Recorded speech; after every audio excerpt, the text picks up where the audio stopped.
আসসালামু আলাইকুম রহমতুল্লাহ।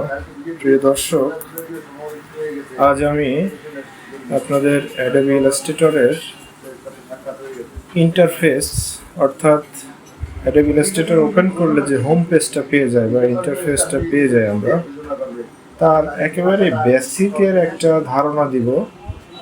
খুবই সংক্ষেপে অল্প কিছু টুলস নিয়ে আলোচনা করব, কথা লম্বা করব না, আমি দেখানোর চেষ্টা করতেছি। বাম পাশে আমাদের আছে টুলস প্যালেট, যেখানে মাউস পয়েন্টার ধরলেই লেখা আসছে selection tool, direct selection tool, pen tool, rectangle tool, paint brush, type tool, rotate tool. এগুলো মাউস ধরলে আপনি এক নজর দেখে পড়ে নিতে পারবেন। যাই হোক, এ বিষয়ে আমি তেমন কিছু আর লম্বা করতে চাচ্ছি না। আমি একদম অ্যাডোবি ইলাস্ট্রেটরটা ওপেন করার পর ফাইলের নিউ থেকে যে ইন্টারফেসটা আসে আমাদের সামনে, সেটা নিয়ে একটু কথা বলে দিই সংক্ষেপে। এখানে মূলত আমি কি সাইজ নিয়ে কাজ করব। আপনারা জানেন যে ডিজাইনের কাজগুলো কোনো মেজারমেন্ট অর্থাৎ মাপ ছাড়া কখনো হয় না। তো সেটা করার জন্য আমাদেরকে আগেভাগে একটা মাপ নির্ধারণ করতে হবে।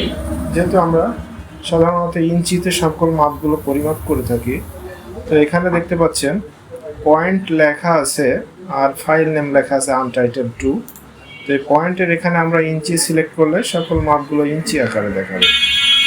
ঠিক আছে, এরপর আছে ওরিয়েন্টেশন। যদি লম্বালম্বি করে দেখতে চাই ডকুমেন্টটা বা আর্টবোর্ডটা বা ওয়ার্কবুকটা, তো সেটা এখানে ওরিয়েন্টেশন লম্বা অথবা ওয়াইড। আসলে আমাদের ডিজাইনের ক্ষেত্রে লম্বা চওড়া ম্যাটার করে না, মূলত আমরা যে সাইজ নিয়ে কাজ করব তার উপরে নির্ভর করে। সেটা আমাদের মূল যে কোনো ওয়ার্কবুক বা আর্টবোর্ড নিয়েই আমরা ইচ্ছা মতো সাইজ নিয়ে ইলাস্ট্রেটরে কাজ করতে পারি। ইলাস্ট্রেটরে যে কোনো বৃহৎ ডিজাইন করার জন্য ফাইল খুব একটা ম্যাটার করে না। তো এখানে মোর সেটিংসে গেলে আমরা দেখতে পারি এখানে কিছু স্ট্যান্ডার্ড সাইজ অর্থাৎ বিভিন্ন কাগজের সাইজ A4 লিগাল লেটার দেওয়া আছে, আপনার যেটা প্রয়োজন আপনি নিতে পারেন। আবার নিচে আছে রেজুলেশন কেমন হবে, কালার মোডটা কী হবে। তো ডিজাইনের কাজগুলো আমরা CMYK অর্থাৎ 4 কালারই করে থাকি। তো এখানটায় আমরা এটা নির্ধারণ করে দিয়ে সংক্ষেপে আর কি যে কোনো মাপ আপনি চাইলে এখান থেকে চেঞ্জ করতে পারবেন। এই যে ওয়াইড লেখা আছে 8.5 ইঞ্চি, এখানে আপনি চাইলে 20 ইঞ্চি দিতে পারেন, হাইট দিতে পারেন ধরেন 10 ইঞ্চি। এটা জাস্ট যা লিখে দিবেন ঠিক এই টাইপের একটা ডকুমেন্টস আপনার সামনে ওপেন হয়ে যাবে। এই সাদা অংশটা কমপ্লিটলি একটা 20 ইঞ্চি চওড়া 8 ইঞ্চি উচ্চতার একটা ওয়ার্কবুক বা আর্টবোর্ড বা ডিজাইন এরিয়া চলে আসছে আমাদের সামনে। তো এই মেজারমেন্টে বা এই মেজারমেন্টের বাইরে যে কোনো সাইজের একটা রেক্ট্যাঙ্গেল অর্থাৎ বক্স বলতে পারি, তো ইলাস্ট্রেটরের ভাষায় বলা হয় রেক্ট্যাঙ্গেল নিতে পারি। রেক্ট্যাঙ্গেল নিয়ে আমরা ডকুমেন্ট বা আর্টবোর্ড বা যাই বলে না কেন, এর উপর মাউসের বাম বোতাম চেপে ধরে ডান দিকে নিচের দিকে টান দিলে দেখতে পারবেন যে আমাদের দেখাচ্ছে কম্পিউটার ইলাস্ট্রেটরে যে এই রেক্ট্যাঙ্গেলটা বা বক্সটা কত ইঞ্চি চওড়া কত ইঞ্চি উচ্চতা তৈরি হচ্ছে। তো এটা একটা রেক্ট্যাঙ্গেল তৈরি হয়ে গেছে, যার ফিল কালারটা খেয়াল করেন। এখানে আছে সাদা, আছে ফিল কালার অর্থাৎ বক্সের ভেতরের অংশে আছে সাদা, আর বর্ডারের অংশে আছে স্টোক কালার যাকে বলা হচ্ছে ব্ল্যাক। তো এখানে দুইটা কালারের সংমিশ্রণ আছে। আমরা এখন এখানে ইচ্ছা মতো কালার নিতে পারবো কালার প্যালেট থেকে।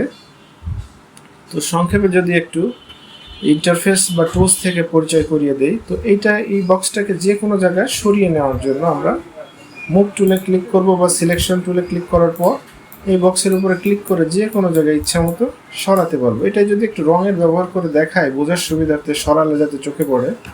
তো দেখেন আমি সায়ান 100% কালার নিয়ে নিছি এবং মুভ টুল দিয়ে বা সিলেকশন টুল দিয়ে আমি একে যে কোনো জায়গায় সরাতে পারতেছি।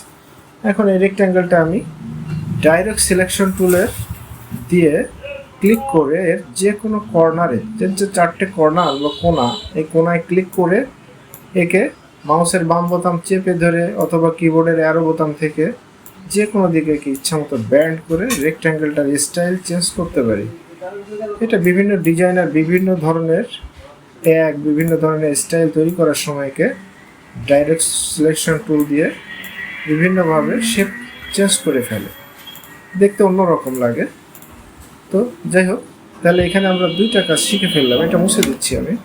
একটা হচ্ছে কিভাবে রেক্ট্যাঙ্গেল আঁকতে হবে। রেক্ট্যাঙ্গেল ইচ্ছা মতো মাউস চেপে ধরে আঁকা যায়। আবার রেক্ট্যাঙ্গেলে ক্লিক করার পর আমার পেজের ভিতরে বা ডকুমেন্টসের ভিতরে এসে ক্লিক করলে আমি কত ইঞ্চি বাই কত ইঞ্চি সাইজের একটা রেক্ট্যাঙ্গেল তৈরি করতে চাচ্ছি মাপ লিখে দিলেও কিন্তু এখানে তেমন একটা সাইজ অটোমেটিক্যালি কিবোর্ড থেকে নিয়ে নেবে।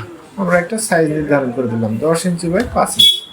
দেখেন একটা 10 ইঞ্চি বাই 5 ইঞ্চি রেক্ট্যাঙ্গেল চলে আসছে। আমি সিলেকশন টুলে ক্লিক করে একে ইচ্ছা মতো মুভ করতেছি এবং এটা আমি ইচ্ছা করলে সাইডে যে অ্যাঙ্কর পয়েন্টগুলো শো করছে এখানে ক্লিক করে চাপ দিয়ে ছোট বড় করতে পারবো, কোনো সমস্যা নেই। এবং এই শুধু ডাইরেক্ট সিলেকশন টুল দিয়ে কর্নার চেঞ্জ করতে পারবো বা কর্নারের স্টাইলটা চেঞ্জ করতে পারবো, এটা কিন্তু আমি আগেই বলেছি। তো এটা আমরা আঁকা আঁকি শিখে নিলাম। এখন আমরা কিভাবে লিখবো, আসলে লেখার জন্য আমরা টাইপ টুলে চলে আসবো। টি দিয়ে যে টুলটা আছে টিতে ক্লিক করার পর চলে আসবো আমাদের ডকুমেন্টসের ভিতরে। ডকুমেন্টসের ভিতরে আসার পর আমি যদি কিবোর্ড থেকে লেখা করি, দেখেন আমি লেখার সাইজটা একটু বড় করার জন্য আমি উইন্ডোতে চলে এসে আমাদের টাইপ টুলের যে প্যালেটটা আছে সেটা একটু সামনে নিয়ে আসবো ফন্ট সাইজটা বড় করার জন্য।